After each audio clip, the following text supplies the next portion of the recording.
everyone and welcome back to Crystal Clear, the Happiness Project. In today's vlog I'm going to be talking to you about the incredible worry boxes. So I know what most of you are probably thinking, what's a worry box?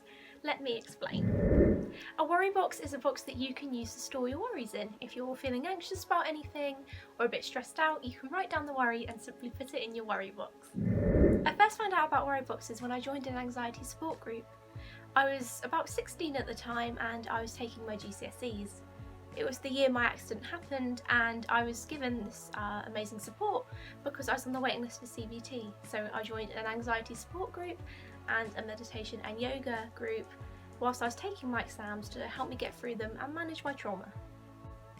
During the anxiety support group we explored lots of different ways to kind of cope with anxiety, and since PTSD is an anxiety related disorder, I found a lot of the tips super helpful. One of the things we discussed was a worry box, and I've used it a lot since discovering what it was.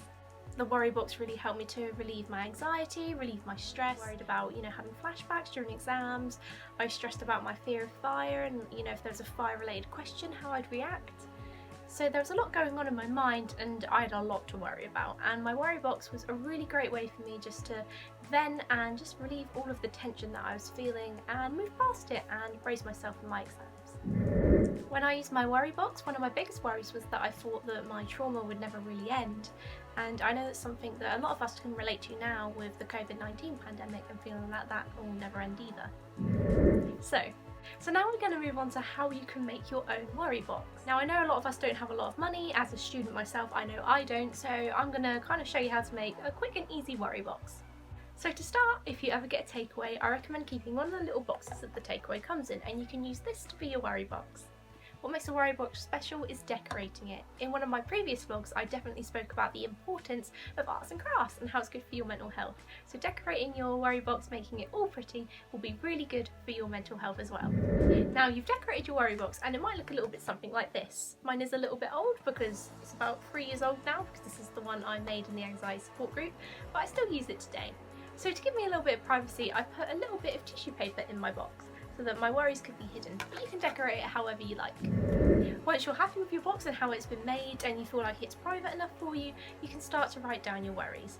What I usually do is I get a little piece of paper and a pen and I write down the worry that I'm feeling. So for example, I could write down for us today that we're worried about COVID never ending, which I know is something I'm a little bit stressed about and other people have told me they're stressed about too. So you've written down your worry. I recommend that you fold it up so that it's not easy to read, and that you tuck it away in your box. With worry boxes you can write and check it as much as you like, but I recommend putting down a worry whenever you feel like it. So that will usually be about once a day. For me, I usually get at least one worry a day. So I'll write it down and put it in my box. And you can reflect on it weekly or monthly or daily, whatever you feel is best for you. One of the nicest things about having a worry box is that when you check it later down the line and you might pick up a worry and you don't even worry about that anymore, and it just shows you how far you've come, as well as relieving the stress in the moment, and I think that's really important for mental health. In addition to the worry box I created, there's lots of other different ways you can make your own worry box. For example, you could use a tissue box if you'd like a little bit more privacy and you just want to maybe store them for a little bit longer, so you can simply write on a little piece of paper and pop it into the tissue box, a bit like an envelope. As well as the tissue box, you can also use a shoe box if you want a big worry box and you want to get a bit more creative with how you decorate it. In a shoe box you can store a lot more worries and you might want to keep that on for a while, maybe even a year. If you don't want to throw out your worries, a shoe box is a good idea as it gives you a lot more space. As well as a worry box, there's lots of other things you can do to express your worries. If you have a child, instead of a worry box, a good idea might be a worry monster. A worry monster is a cute cuddly toy that you can encourage your children to write down their worries and put into. That way they get to cuddle their worries and love their worries overnight, and when they check them the next day, they might not be as stressed about their worries anymore. If you're spiritual or have pagan beliefs like myself, you might even want to use worry dolls.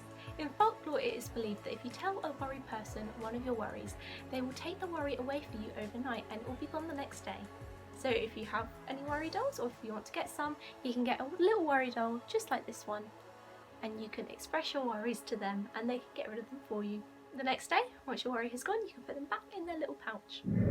There's a lot going on at the moment to cause us a lot of stress and tension, and so I think if there's any way that you can help support yourselves, you should definitely go for it. A worry box is super easy to make, and I think it'll make you feel definitely a lot happier, so I'd 100% recommend it to all of you out there. It really helped me, and I think it can really help you. Thank you so much for watching Crystal Clear, the Happiness Project. I hope you're finding the content a positive influence on your lives. If you could spare a moment, it would mean the world to me if you could go and check out Children's Burns Trust, CBT. They're an incredible charity who do so much incredible work for burn survivors, young and old. They have a lot more information about what they do on their website, so if you do have a minute, please go check it out and find out about the incredible work that they're doing. If you can as well, please donate. Donations are what keeps the charity going, as they're not government funded, and the work they do really is incredible. Children Burns Trust really do incredible work for burn survivors and their families. Please remember to stay burns aware. Thank you. I hope this vlog will be able to help you relieve stress, relieve tension, get rid of your worries and make you feel happier.